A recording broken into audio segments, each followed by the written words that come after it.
फागुन मास में कृष्ण पक्ष की 11वीं तिथि को विजया एकादशी के रूप में मनाया जाता है। इस बार विजया एकादशी 9 मार्च 2021 दिन मंगलवार को पड़ रही है। धर्मशास्त्रों में एकादशी व्रत की बहुत महिमा बताई गई है। एकादशी को सभी व्रतों में श्रेष्ठ माना गया है। धार्मिक मान्यता के अनुसार जो व्यक्ति हर एक एकादशी का व्रत करता है उसे मोक्ष की प्राप्ति होती है। इस व्रत को करने से भगवान विष्णु की कृपा से व्यक्ति के जीवन की सभी समस्याओं का अंत होता है और उसे सुखों की प्राप्ति होती है। तो आज की इस वीडियो में हम आपको विजया एकादशी की व्रत कथा, पूजा विधि और शुभ मुहूर्त बताएंगे, तो वीडियो को अंत तक जरूर देखें। विजया एकादशी का महत्व और शुभ मुहूर्त। विजया एकादशी की शुरुआत 8 मार्च 2021 को सोमवार दोपहर 3:44 से होगी और 9 मार्च 2021 दिन मंगलवार दोपहर 3:02 तक रहेगी। विजया एकादशी के महत्व की बात करें तो कहा जाता है कि जो भक्त सच्चे मन से एकादशी का व्रत करते हैं उनके सभी पापों का नाश हो जाता है और अंत में उन्हें मोक्ष की प्राप्ति होती है। जो भी विजया एकादशी के दिन पूरे भक्ति भाव से व्रत करता है उसे सभी पितृदोष खत्म हो जाते हैं और उसे हर तरह के पापों से भी मुक्ति मिलती है। पूजा विधि। हर एकादशी की तरह विजया एकादशी के व्रत का नियम भी दशमी तिथि से ही शुरू हो जाता है, इसलिए दशमी की रात्रि में भोजन नहीं करना चाहिए, जिससे अगले दिन यानी एकादशी के दिन आपके पेट में अन्न का एक भी अंश ना रहे। एकादशी के दिन सुबह जल्दी उठकर स्नान करने के बाद माता लक्ष्मी और भगवान विष्णु का ध्यान देते हुए व्रत का संकल्प लें। इस दौरान भगवान विष्णु के सामने धूप, दीप या अगरबत्ती जलाएं और भगवान विष्णु को चंदन का तिलक लगाकर लाल या पीले रंग का फूल चढ़ाएं।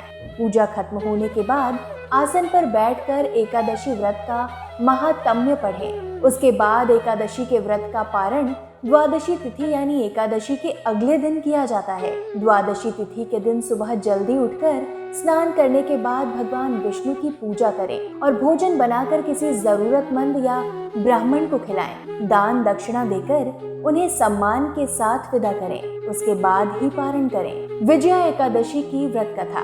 विजया एकादशी को लेकर एक पौराणिक कथा काफी मशहूर है। बहुत समय पहले की बात है। द्वापर युग में धर्मराज युधिष्ठिर को फागुन एकादशी के महत्व के बारे में जानने का मन हुआ।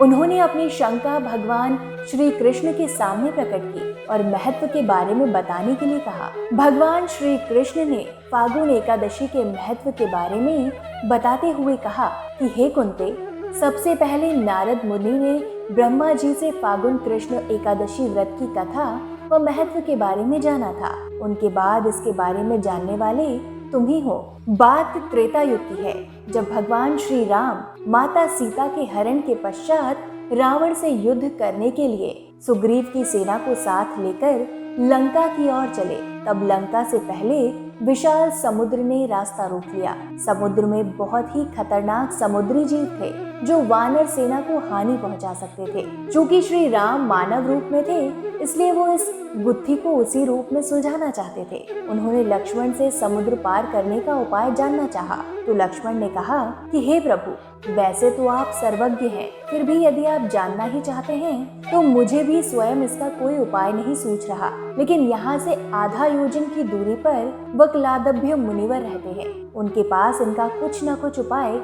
हमें अवश्य मिल सकता है। फिर भगवान श्री राम उनके पास पहुँच गए, उन्हें प्रणाम किया और अपनी समस्या उनके सामने रखी। तब मुनि ने उन्हें बताया कि फागुन मास के कृष्ण पक्ष की एकादशी को यदि आप समस्त सेना सहित उपवास रखें तो आप समुद्र पार करने में तो कामयाब होंगे ही, साथ ही इस उपवास के प्रताप से आप लंका पर भी विजय प्राप्त करेंगे। समय आने पर मुनि वक्लादभ्य द्वारा बताई गई विधि अनुसार भगवान श्री राम सहित पूरी सेना ने एकादशी का उपवास रखा और राम सेतु बनाकर समुद्र को पार कर रावण को परास्त किया।